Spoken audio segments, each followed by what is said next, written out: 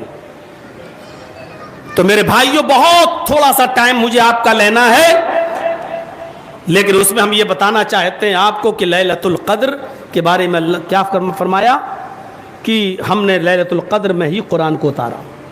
کون سی ہے کسی کو نہیں معلوم. کیا ہے یہ؟ وَمَا أَدْرَاكَ مَا لَيْلَةُ الْقَدْرِ، اور اے نبی آپ کیا جانیں کہ لیلۃ القدر کیا ہے؟ لیلۃ القدر خیر من الف شہر.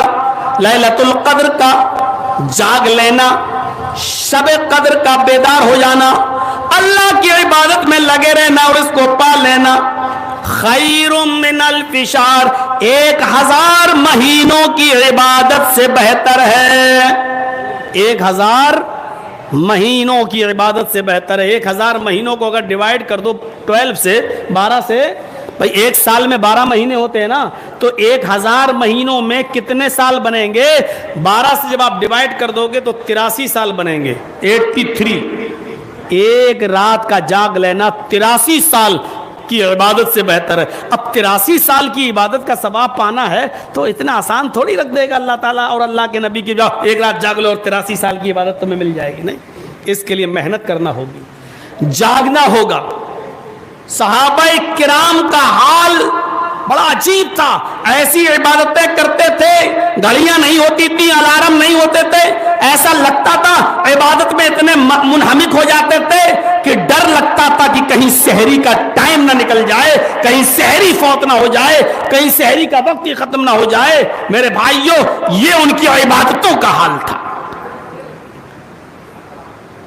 اور یاد رکھیے نمازوں کی رکعتیں زیادہ کرنے سے بہتر ہے کہ قیام لمبا کریے. مسئلہ سن لیجئے.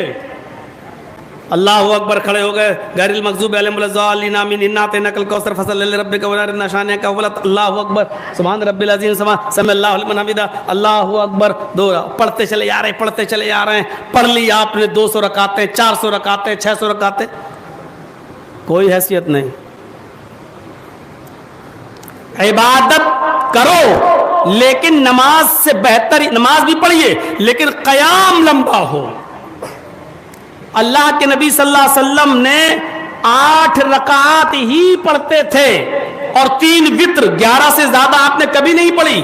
لیکن پوری کی پوری شب قدر لیلۃ القدر یہی 11 رکعات میں آپ نے 11 سے 13 نہیں ہوئی، 15 نہیں ہوئی میرے بھائیوں. اور غور کرو کہ 11 رکعت 3 وتر ہو گئی، اور ان وتروں میں پہلی رکعت میں سبح اسم ربک الاعلی، دوسری میں قل یا ایھا الکافرون، اور تیسری میں قل ھو اللہ احد. ان کو چھوڑ دیجیے آپ، اب بچی 8 رکعتیں. آپ سوچئے کہ مغرب سے لے کر اور فجر تک، سحری تک آپ 8 ہی رکعتیں پڑھتے تھے، کتنا لمبا قیام ہوتا ہوگا. پہلی رکعت آپ کی کتنی لمبی ہوتی ہوگی، دوسری کتنی لمبی ہوتی ہوگی، تیسری کتنی لمبی ہوتی ہوگی، کتنی دیر کھڑا ہونا پڑتا ہوگا. حضرت عائشہ جو نبی کی بیوی ہے وہ فرماتی ہے کہ اللہ کے رسول کا قیام یہ تھا کہ حتی تورت قدماہ، آپ کے پیروں میں سوجن آ جایا کرتی تھی، آپ کے پیروں میں ورم آ جایا کرتا تھا. ہم شب قدر جاگتے تو ہیں، رات جاگتے تو ہیں، بتائیے ہمارا قیام کس کا اتنا لمبا ہوتا ہے کہ پیروں میں ورم آ جائے اور سوجن آ جائے اور کھڑے کھڑے تھک جائے؟ کون ہے ایسا؟ اب کہیں گے ہمیں اتنا قرآن ہی یاد نہیں ہے مولانا تو کیا کریں. اب یہی ایک سوال آئے گا, تو اب ہر چیز کا جواب ہمارے پاس کہاں سے آئے گا؟ پریشانی یہ آپ کی ہے, اب اس کا حل ہمارے پاس کہاں سے آئے گا؟ آپ قرآن لے لیجیے ہاتھ میں. اب آپ کہو گے لو یہ نئی چیز بتا دیے مولانا صاحب. آپ قرآن لے لیجیے نا, اللہ اکبر غیر المغضوب علیہم ولا الضالین, آپ قرآن لے لیجیے ہاتھ میں, کھولیے پڑھیے. الف لام میم ذالک الکتاب لا ریب فیہ ھدی للمتقین, 2.5 پارے پڑھیے پہلی رکعت میں. سورہ بقرہ ختم کریے, اس کے بعد قرآن بند کر کے اپنے آگے رکھ دیجئے. نفلی نماز ہے, نفلی عبادت ہے, کر سکتے ہیں ایسا. اب آپ پڑھیے اور 2.5 پارے پڑھنے کے بعد سورہ بقرہ ختم کرنے کے بعد اب آپ رکوع کریے. اللہ اکبر سمع اللہ لمن. اب قیام لمبا, اب قیام بھی لمبا ہو, یعنی سبحان رب العظیم سبحان رب العظیم سبحان رب العظیم سبحان اللہ نہیں. اب آپ رکوع کی دعائیں پڑھیے. سبحانک اللہم ربنا وبحمدک اللہم اغفر لی. ساتھ میں یہ بھی دعا پڑھ لیجئے سبوح قدوس رب الملائکۃ والروح. ساتھ میں یہ بھی دعا پڑھ لیجئے سبحان ربی العظیم. پھر پڑھیے سبحانک اللہم ربنا وبحمدک اللہم اغفر لی سبوح قدوس رب الملائکۃ والروح سبحان ربی العظیم. پھر پڑھیے, چھوڑ دیجئے کتنی بار پڑھا, 3 بار 5 بار نہیں, کوئی گنتی مت کیجئے. جب آپ تھک جائیں, کمر آپ کی دکھنے لگے, اور جب آپ بالکل رکوع کے, جب آپ بالکل گرنے پہ آ جائیں, تب اٹھیے اور کہیے سمع اللہ لمن حمدہ ربنا ولک الحمد حمدا کثیرا طیبا مبارکا فی. اب آپ سجدے میں جائیے اور جتنا رکوع کیا ہے اس سے زیادہ دیر سجدے میں لگائیے آپ, کیونکہ اللہ کو اپنا بندہ سب سے زیادہ محبوب اور پیارا سجدے میں ہوتا ہے. کیونکہ سجدے میں بندے کی ناک زمین پر ہوتی ہے اور ایسا لگتا ہے کہ اس نے مجھے اپنا مالک اور اپنے آپ کو میرا غلام تصور کر لیا ہے, بنا لیا ہے. اس نے میرے سامنے اپنی ناک رکھ دی ہے, یعنی اس نے کہہ دیا اللہ میں تیرے سامنے اپنی ناک رگڑ رہا ہوں. پڑھیے سجدے میں یہی دعائیں سبحانک اللہم ربنا وبحمدک اللہم اغفر لی سبوح القدوس رب الملائکۃ والروح سبحان ربی الاعلی. پھر پڑھیے, پھر پڑھیے, چھوڑ دیجئے 3 بار 5 بار 7 بار مت گنیے, جتنی بار پڑھ سکتے ہیں پڑھیے آپ, کوئی گنتی متعین مت کریے. اور جب احساس ہو جائے کہ رکوع سے زیادہ ہمارا سجدہ لمبا ہو گیا ہے اور آپ تھک گئے, تب آپ اٹھیے. میرے بھائیو اس طریقے سے اب آپ کی پہلی رکعت ہوئی. ایسے قیام لمبا کریے. میں نہیں کہہ رہا ہوں کہ 8 ہی پڑھیے, آپ 10 پڑھیے, 12 پڑھیے, 14 پڑھیے, 16 پڑھیے, گنیے نہیں, نفلی عبادت کی گنتی نہیں کریے جتنی کر سکتے ہو, لیکن بہتر یہ ہے کہ قیام لمبا ہو, قیام لمبا ہو, رکوع لمبا ہو, سجدہ لمبا ہو. یہ ہمیں اور آپ کو کرنا ہے. پھر قیام اللیل کا مطلب کیا رہ گیا بھائی؟ حدیث میں جو آیا ہے قیام اللیل مطلب کیا ہے؟ رات کا قیام. قیام ہمارا ہو ہی نہیں رہا. قیام کہتے ہی کھڑے ہونے کو ہے, ہم کھڑے ہو ہی نہیں رہے ہیں, ہم لمبا قیام کر ہی نہیں رہے ہیں, ہمارے پیروں میں سوجن آ ہی نہیں رہی ہے. نہیں صاحب رک جاؤ, 4 رکعت پڑھ لیتے ہیں, پھر چلتے پچراہے پہ چائے پی کے آتے ہیں. یہ کوئی شب قدر ہو گئی؟ اچھا رک جاؤ, تھوڑا سا اور رک جاؤ, پھر چلتے ہیں پچراہے پہ پائے کھا کے آتے ہیں. یہ کوئی شب قدر آپ جاگ رہے ہیں؟ تماشا بنا رہے ہیں شب قدر کا, لیلۃ القدر کا تماشا بنا رہے ہیں. میرے بھائیوں یہ لیلۃ القدر نہیں ہے. ان سے پوچھو جو بھوکے پیٹ عبادت کرتے تھے, ان سے پوچھو کہ جن کے پاس کھجور بھی نہیں ہوتا تھا افطار کرنے کے لیے, اور بیچارے کنویں کے 2 گھونٹ پانی پی کر افطار کرتے تھے اور پھر عبادت میں لگ جاتے تھے اور پھر لمبا چوڑا قیام کرتے تھے. یہاں تو کہیں گے کمزوری کی وجہ سے نیند آنے لگتی ہے مولانا صاحب, اور بہت سے لوگ انرجی ٹونک لیتے ہیں افطار کے بعد, تمباکو, یہ انرجی ٹونک. جب تک سگریٹ نہیں پیئیں گے رات میں قیام نہیں ہوگا ان کا, رات میں عبادت نہیں کر سکیں گے, آنکھیں ان کی جھکیں گی. ایک چڑھا لی, اب 2 گھنٹہ آرام سے عبادت کر سکتے. یہ تماشا بنا دیا ہے لیلۃ القدر کا اور شب قدر. میرے بھائیوں اس کے بعد لیلۃ القدر میں ایک چیز اور ہے, وہ ہے دعا. دعا مانگیے. میں نے کہا نا جس کا تعلق رمضان کے بعد بھی ہے, لیکن رمضان میں دعا کی اہمیت اور زیادہ بڑھ جاتی ہے.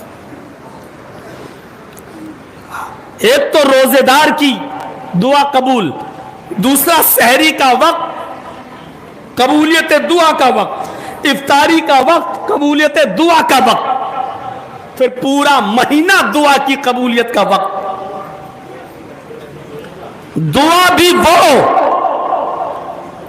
جو دل کی گہرائیوں سے ہو اور مذاق نہ ہو، یعنی ہم توبہ کریں اپنے گناہوں سے اور دعا مانگیں اور رمضان کے بعد پھر وہی کام کریں جس کی ہم توبہ کر کے آئے ہیں۔ معاف کیجئے گا، یہ دعا کا مذاق، یہ دعا کا مذاق ہے۔ ادعونی استجب لکم، میرے بندو مجھے پکارو میں تمہیں دوں گا۔ کیا عام عبادت، عام آیت، ادعونی استجب لکم، میرے بندو تم مجھے پکارو۔ اور اللہ نے کیا کہا؟ پہلے حکم دیا اور پھر جواب بھی دیا۔ ایسا نہ سوچو کہ ہم پکار لیں اور پھر اللہ نہ سنے۔ ادعونی، تم مجھے پکارو، استجب لکم، میں تمہیں دوں گا۔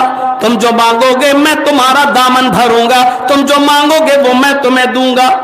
کتنی صاف بات کہہ دی ہے۔ ایک بات اور یاد رکھیے گا، بہت سے لوگ کہیں، اور جائز ہے ان کا کہنا، غلط بات نہیں ہے، مولانا صاحب پورے مہینے دعا مانگی، رمضان 12 مہینے 11 مہینے دعا مانگی، رمضان میں بھی دعا مانگ رہا ہوں اور عید، لیکن اللہ نے سنی نہیں۔ مولانا صاحب ہم جو مانگ رہے ہیں اللہ ہماری سنتا ہی نہیں، نا امید نہیں ہونا چاہیے۔ مانگنا آپ کا کام ہے، دینا نہ دینا، یاد رکھیے گا دو باتیں، دینا نہ دینا، اور تیسری بھی جوڑ لیجئے کتنا دینا، اور چوتھی بھی جوڑ لیجئے کب دینا۔ یہ اللہ کے اوپر ڈیپینڈ کرتا ہے، ہمارے اور آپ کے اوپر نہیں۔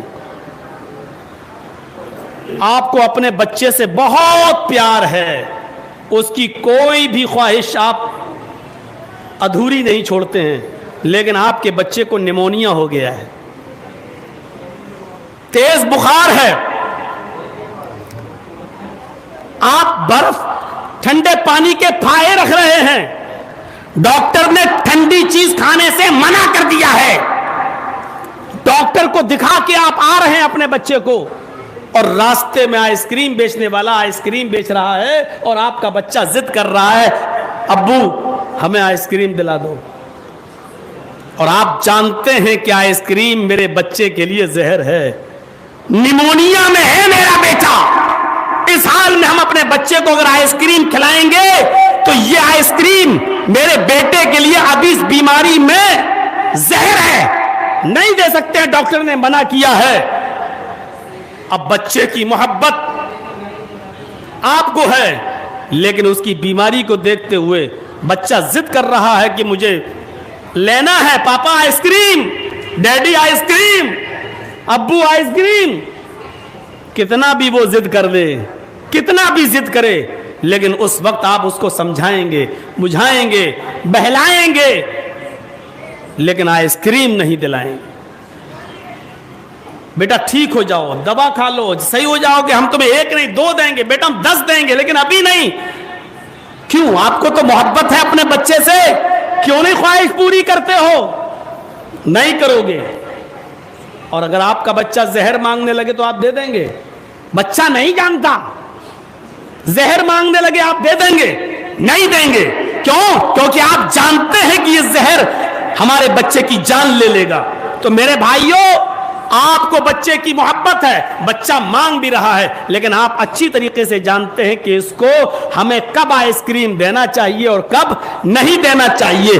اسی طریقے سے آپ اللہ سے مانگ بھی رہے ہیں، نماز بھی پڑھ رہے ہیں، روزہ بھی رکھ رہے ہیں، عبادت بھی کر رہے ہیں، اور اللہ سے جو چیز آپ مانگ رہے ہیں یہ اللہ کو معلوم ہے کہ ہمیں دینا ہے یا نہیں دینا ہے۔ دیں گے تو اس کے لیے فائدہ مند ہوگا یا نہیں دیں گے تو کب فائدہ مند ہوگا اور کب دینا ہے یہ اللہ بہتر جانتا ہے، کیونکہ اللہ اپنے بندے سے اس ماں سے بھی زیادہ محبت کرتا ہے جو ماں اپنے بچے کو آگ میں نہیں ڈال سکتی ہے. اگر اس کا بچہ آگ میں گر جائے تو ماں خود کود جائے گی اور اپنے بچے کو آگ سے نکالے گی, چاہے آگ سے نکالنے میں وہ خود جل جائے لیکن اپنے بچے کو نکالے گی, اپنے بچے کو کسی بھی طریقے سے آگ سے باہر نکال کے ہی دم لے گی. میرے بھائیوں, اللہ کے نبی فرماتے ہیں کہ اللہ کو اس ماں کی محبت سے بھی زیادہ اپنے بندے سے محبت ہوتی ہے جب بندہ اپنے رب سے اپنے گناہ کی معافی مانگتا اور توبہ کرتا ہے. تو میرے پیارے ساتھیوں, یہ اللہ بہتر جانتا ہے کہ اپنے بندے کو کب دینا ہے اور کتنا دینا ہے. آپ خوب مانگیے, اللہ مجھے یہ دے دے, اللہ مجھے وہ دے دے, خوب مانگو. معلوم نا, ایک بادشاہ نے اعلان کیا تھا کہ میری رعایا اور میری پبلک میں آج جو مانگے گا میں اس کو وہ دوں گا. بھیڑ لگ گئی. کسی نے کہا مجھے اتنا سونا, بادشاہ نے کہا بھر دو. کسی نے کہا مجھے اتنا یہ, بادشاہ نے کہا بھر دو. کسی نے کہا اتنا, بادشاہ نے کہا بھر دو. جو مانگتا جا رہا ہے بھرتا جا رہا ہے, بادشاہ منہ مانگے دیتا جا رہا ہے. ایک 90 سال کی بڑھیا آئی, لاٹھی ٹیک کی ہوئی تھی, کمر جھکی ہوئی تھی, وہ اپنے ساتھ ایک کھچر لائی تھی. کھچر گدھا اور گھوڑے کے بیچ میں ہوتا ہے کھچر, وہ کھچر لے کے آئی اور کہنے لگی کہ بادشاہ آپ نے اعلان کیا ہے اور سب کو آپ ان کی مرضی کے مطابق دے رہے ہیں, مجھے بھی اتنا سونا چاہیے جو اس کھچر پر میں لاد کر اپنے گھر لے جا سکوں. بادشاہ نے کہا بوڑھیا کو 100 اشرفی دے دو, اس کو 100 اشرفی, 100 سونے کے سکے دے دو. بڑھیا نے کہا کہ مجھے سونا چاہیے اور اس کھچر پر اتنا لادو کہ یہ اس کے وزن کو برداشت کر سکے, نہیں دبے نہیں, اور یہ میرے گھر لے جا سکے. نہیں, اتنا کم بھی نہیں چاہیے, اتنا چاہیے جو اس گدھے پر, اس کھچر پر لاد کر جا سکے سونا. بادشاہ نے کہا نہیں, تمہیں اتنے سونے کی ضرورت نہیں ہے, 100 اشرفی تمہارے لیے کافی ہے, سونے کے 100 سکے کافی ہیں. بڑھیا نے کہا بادشاہ سلامت, آپ نے تو کہا جو مانگو, تم جو مانگو گے میں تمہیں دوں گا. آپ نے کہا اور سب کو آپ دیتے جا رہے ہیں, مجھے کیوں نہیں دے رہے ہیں؟ تمام لوگ بڑھیا کا پکھ کرنے لگے. بادشاہ صاحب آپ نے جو اعلان کیا اس اعلان کے مطابق آپ پیچھے ہٹ رہے ہیں. بڑھیا نے بھی کچھ مانگا ہے, اس کو بھی اس کی مرضی کے مطابق دینا پڑے گا آپ کو. بادشاہ نے کہا ٹھیک ہے, جاؤ دے دو بڑھیا کو, لاد دو سونا. سونا لاد کے بڑھیا کو روانہ کر دیا. بڑھیا اپنے گاؤں پہنچی. گاؤں کے کچھ سرکش شیطان لوگوں کو پتا چلا کہ بڑھیا تو بہت سا سونا لے کے آئی ہے, رات میں گھس گئے اس کے گھر اور بڑھیا کا گلا دبا دیا اور اس کو مار ڈالا اور سونا لے کر رفو چکر ہو گئے. دوسرے دن بادشاہ کو پتا چلا کہ بڑھیا تو ماری گئی, سونا بھی غائب. تو بادشاہ نے کہا لوگوں سے, لوگوں سنو, اسی لیے میں بڑھیا کو نہیں دے رہا تھا کیونکہ میں جانتا تھا کہ وہ بڑھیا اس سونے کی رکھوالی نہیں کر پائے گی, اس لیے 100 سونے کے سکے اس کے لیے کافی تھے, اس لیے میں اس کو نہیں دے رہا تھا. کم سے کم جان تو بچی رہتی, اتنا سونا ہی اس کے لیے وبال جان بن گیا. تو میرے بھائیوں, جیسے بادشاہ نے کہا میں جانتا تھا کہ بڑھیا اتنا سونا نہیں سنبھال پائے گی, اسی طرح اللہ بھی جانتا ہے کہ میرا بندہ کتنا سنبھال سکے گا. کتنا اللہ تو نے فلاں کو اتنا دے دیا, ہم نے کون سی غلطی کی؟ اللہ وہ تو 5 ٹائم کا نماز جمعہ تک نہیں پڑھتا, اس کی تو اتنی بڑی بلڈنگ, اور ہم تو تہجد تک کی نماز نہیں چھوڑتے. ہمارا آج تک رکشہ چلا چلا کر آج ہم گزارا کر رہے ہیں. اے اللہ تیرا ایسا ظلم کیوں؟ یہ اللہ جانتا ہے اس کو اتنا کیوں دیا اور تمہیں ایسا کیوں نہیں دیا. میرے بھائیوں, اللہ کی حکمت اور اس کی مصلحت میں کوئی دخل نہیں دے سکتا ہے. یہ اللہ بہتر جانتا ہے کہ اس نے تمہیں کیوں, شاید وہ تمہیں امیروں سے 500 سال پہلے جنت میں داخل کرنا چاہتا ہو. یہ اللہ کی مصلحت ہے اور اللہ کی حکمت ہے, اس میں دخل نہیں دینا چاہیے ہمیں اور آپ کو. دعائیں عرش کو ہلا دیتی ہیں. ذرا ہماری پرانی تقریروں پہ آئیے, 8, 10, 15 سال پرانے واقعات کو یوٹیوب پہ کھنگالیے اور ڈھونڈیے. وہی خولہ بنت ثعلبہ, اوس ابن ثابت کی بیوی, اور غصے میں اوس ابن ثابت نے اپنی بیوی سے زہار کر لیا. زہار کس کو کہتے ہیں سنیے. غصے میں انہوں نے اپنی بیوی سے کہہ دیا انت علیہ کا زہر امی, چل ہٹ, آج کے بعد تو مجھ پر میری ماں کی طرح حرام,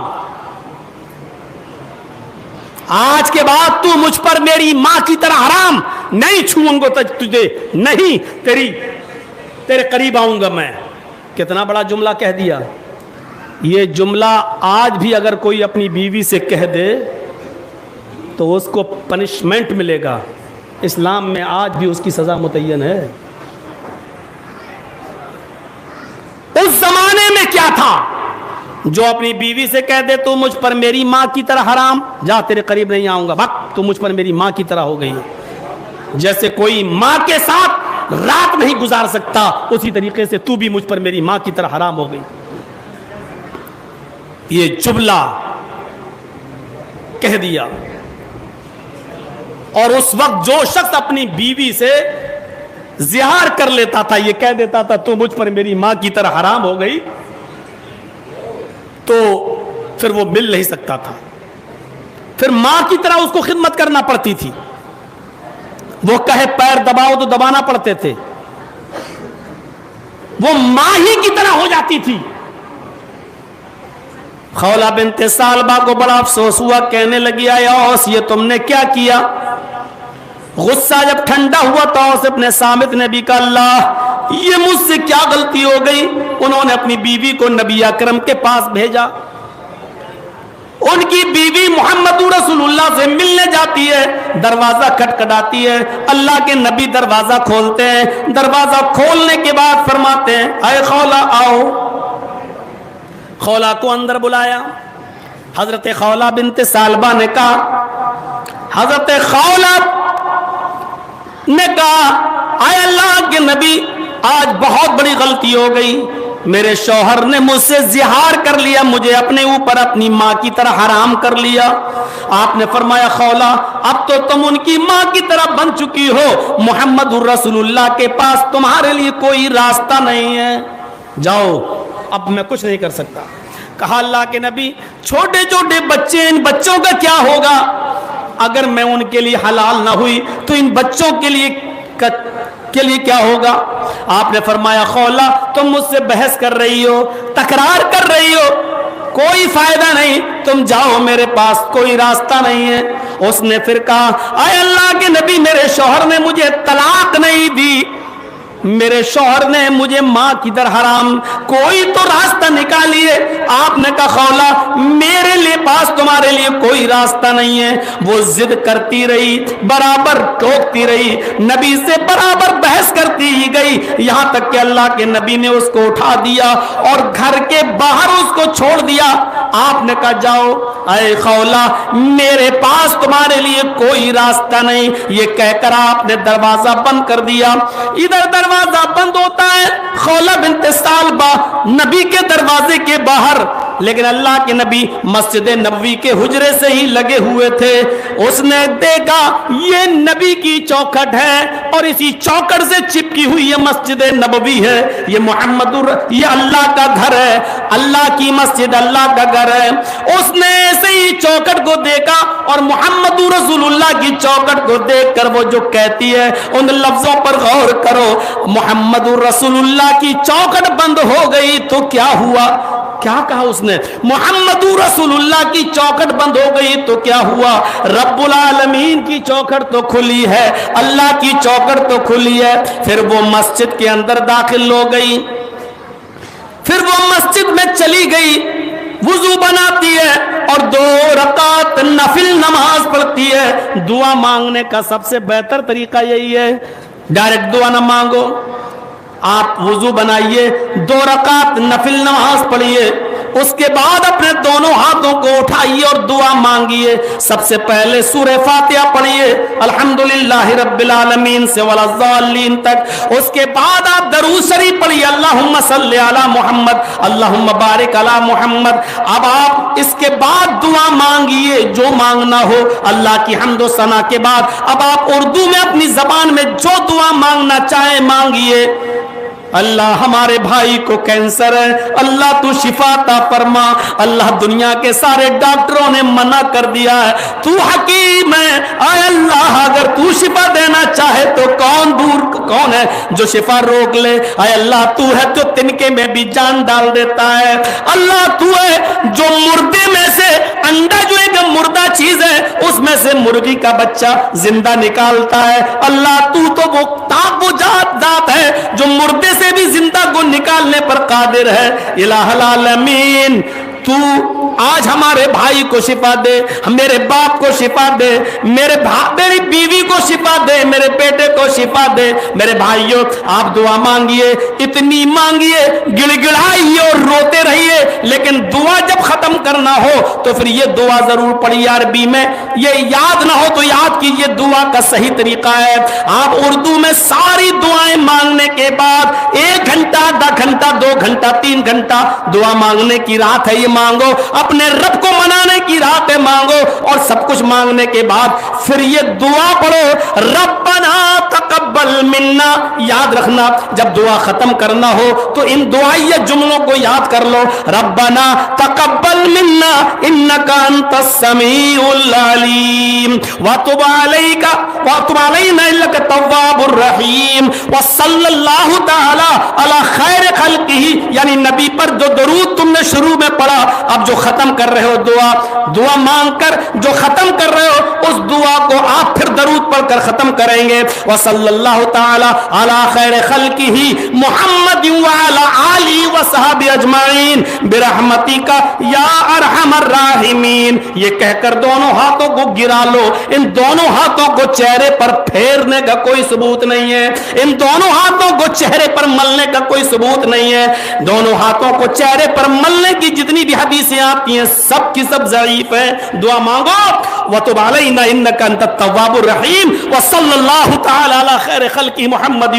وعلی آلہ وصحبہ اجمعین۔ اور کسی کو اگر اتنی لمبی دعا اختتام کی ختم کی یاد نہ ہو، ربنا تقبل منا انک انت التواب الرحیم، اتنی دعا یاد نہ ہو تو لاسٹ والا جملہ ہی پڑھ لے، وصلی اللہ تعالی علی خیر خلق محمد وعلی آلہ وصحبہ اجمعین برحمتک یا ارحم الراحمین۔ ہاتھ نہیں پھیرنا ہے، بس گرا لینا ہے میرے بھائیوں، ورنہ 2 جملے کی دعا ہے، سب کو یاد کرنا چاہیے، بڑی اچھی دعا، ربنا تقبل منا انک انت السمیع العلیم۔ غور کر، ربنا، اے ہمارے رب، ہم نے جو کچھ بھی مانگا ہے اب تک اپنی زبان میں، اپنی بھاشا میں، اپنی لینگویج میں، تقبل منا، ہماری اس دعا کو قبول کر لے، انک انت السمیع العلیم، کہ بے شک تو ہی سننے والا ہے اور تو ہی جاننے والا ہے، وتب علینا انک انت التواب الرحیم، اور ہماری توبہ کو قبول کر لے، اس لیے کہ تو ہی توبہ کو قبول کرنے والا اور رحم کرنے والا ہے، وصلی اللہ تعالی علی خیر خلقہ، اور درود و سلام نازل فرما اپنی سب سے بہترین مخلوق کے سردار جناب محمد رسول اللہ وعلی آلہ، اور آپ کے آل پر، واصحابہ، اور آپ کے تمام صحابہ پر، اور چاہو تو وہ ذریات ہی بھی پڑھ لو، اور آپ کی تمام اولاد پر اور ذریات پر، آلہ و ذریات وسلم، اللہ ان پر درود بھی بھیج اور ان پر رحمتیں اور برکتیں نازل فرما۔ یہ کہہ کر آپ دعا ختم کریں۔ ہم دعا مانگتے ہیں لیکن دعا مانگنے کے طریقے ہمیں نہیں معلوم ہے۔ غور کرو، کسی کی عمر 25 سال، کسی کی 30 سال، کسی کی 50 سال، کسی کی 60 اور 70 سال یہاں لوگ بیٹھے ہوئے ہیں، لیکن ابھی یہ نہیں معلوم کہ دعا کب کیسے شروع کریں اور کیسے ختم کریں، اور پھر کہتے ہیں کہ اللہ ہماری سنتا نہیں ہے۔ جو 70 اور 60 سال کی عمر میں جنہوں نے دعا مانگنے کا طریقہ نہ سیکھا ہو، وہ میرے بھائیو اللہ پر الزام لگاتے ہیں کہ اللہ سنتا نہیں۔ یہ ہے دعا مانگنے کا طریقہ، ایسے دعا مانگی جاتی ہے۔ الحمدللہ رب العالمین الرحمن الرحیم مالک یوم الدین، پوری سورہ فاتحہ پڑھیے، اللہم صلی علی محمد اللہم بارک علی محمد۔ اس کے بعد اب آپ مانگیے جو مانگنا ہو، اور پوری دعا مانگنے کے بعد، سب کچھ مانگنے کے بعد، ربنا تقبل منا انک انت السمیع العلیم وتب علینا انک انت التواب الرحیم وصلی اللہ تعالی علی خیر خلق محمد وعلی آلہ وصحبہ اجمعین برحمتک یا ارحم الراحمین۔ یہ ہے میرے بھائیوں، یہ وہ دعا ہے جو آپ پرسنل مانگ رہے ہیں۔ ویسے تو بہت سی دعائیں ہیں، السلام علیکم یہ بھی دعا ہے، السلام علیکم اللہ کی سلامتی ہو آپ پر، آپ نے کہا وعلیکم السلام آپ پر بھی، ہاں پھر بہک گئے، طریقہ بتا دی، چلو یہ بھی ضروری تھا۔ تو میرے بھائیوں، اس نے وضو بنایا، 2 رکعت نفل نماز پڑھی، اور پھر اس نے دعا مانگی، آئے اللہ تیرے نبی کی چوکھٹ بند، تیری چوکھٹ کھلی ہے، اگر تو نے میرے لیے کوئی راستہ نہیں نکالا تو کون راستہ نکالے گا؟ اس عورت کی دعا زبان سے نکلی، عرش سے ٹکرائی، عرش سے ٹکرائی۔ اللہ نے کہا جبریل جاؤ، اگر میں نے اپنی بندی کے لیے راستہ نہیں نکالا تو کون نکالے گا؟ میں اگر اس بندی کے لیے راستہ نہیں نکالوں گا تو کون؟ وہ اس نے مجھے پکڑا ہے، اس نے مجھے پکارا ہے۔ جبرائیل امین دنیا پہ آتے ہیں اور وہ دعا ہی مانگ رہی ہے، ابھی اس نے دعا ختم نہیں کی ہے۔ یہاں جبرائیل علیہ السلام اللہ کے نبی کے پاس آتے ہیں، قرآن کی آیت نازل کرتے ہیں کہ اللہ نے فرمایا قد سمع اللہ قول التی تجادلک فی زوجها وتشتکی الی اللہ، قد سمع اللہ قول التی تجادلک، اللہ نے اس عورت کی فریاد سن لی، تشتکی قد سمع اللہ قول التی تجادلک، جو آپ سے بحث کر رہی تھی۔ اللہ کے نبی میرے لیے کوئی راستہ نکالو، اللہ میرے شوہر کے درمیان کوئی راستہ نکالو، اور آپ کہہ رہے تھے میرے پاس کوئی راستہ نہیں، آپ سے بحث کر رہی تھی، لیکن مسجد میں جا کر تشتکی اللہ، وہ اللہ سے بھی فریاد کر رہی تھی، اللہ سے بھی فریاد کر رہی تھی۔ اللہ نے اس کی فریاد کو سن لیا، اس کو بلاؤ اور جا کر کہہ دو کہ اللہ نے تمہارے لیے راستہ نکال دیا ہے اور تمہاری وجہ سے سب کے لیے راستہ نکال دیا ہے۔ آج کے بعد جو بھی شخص اپنے اوپر اپنی بیوی کو حرام کر لے گا، اب اس کو اپنی بیوی کو بیوی بنانے کے لیے یہ پنشمنٹ، یہ جرمانہ اس کو دینا پڑے گا۔ اور جرمانہ کیا ہے؟